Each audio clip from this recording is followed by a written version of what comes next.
The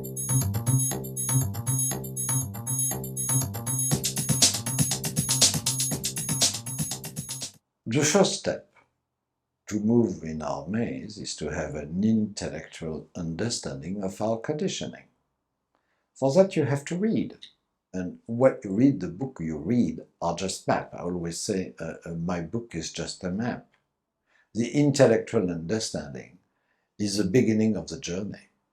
And you will see that very often people who have overdeveloped themselves intellectually did it not to deal with a repressed emotion, because a repressed emotion is painful to a degree.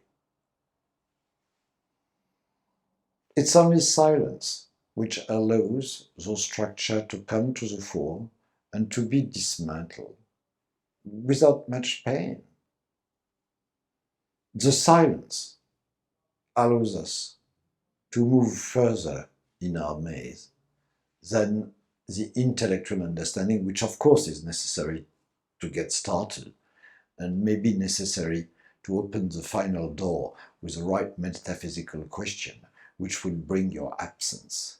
But on the journey, when you step back and you are pure observer, you feel the observer dissolving into the observed. You feel a quality of observation arising. The perceiver dissolve into the perceived, and bit by bit there is this flavor of perception which is relatively thought-free. When you open the door for those moments of silence, of meditation, you have very, very little introspection, and you feel that bit by bit you're connecting to a higher level of consciousness. Bit by bit you are flirting with the next Russian doll. Bit by bit you open up to another world, another dimension. But for that, the introspection which dismantles the surface layers have to be achieved. And that is part of the intellectual world.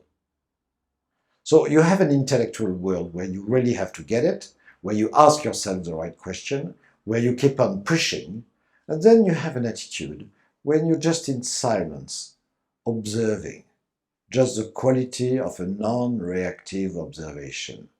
And it is that quality which will bring you to the next level of your possible evolution.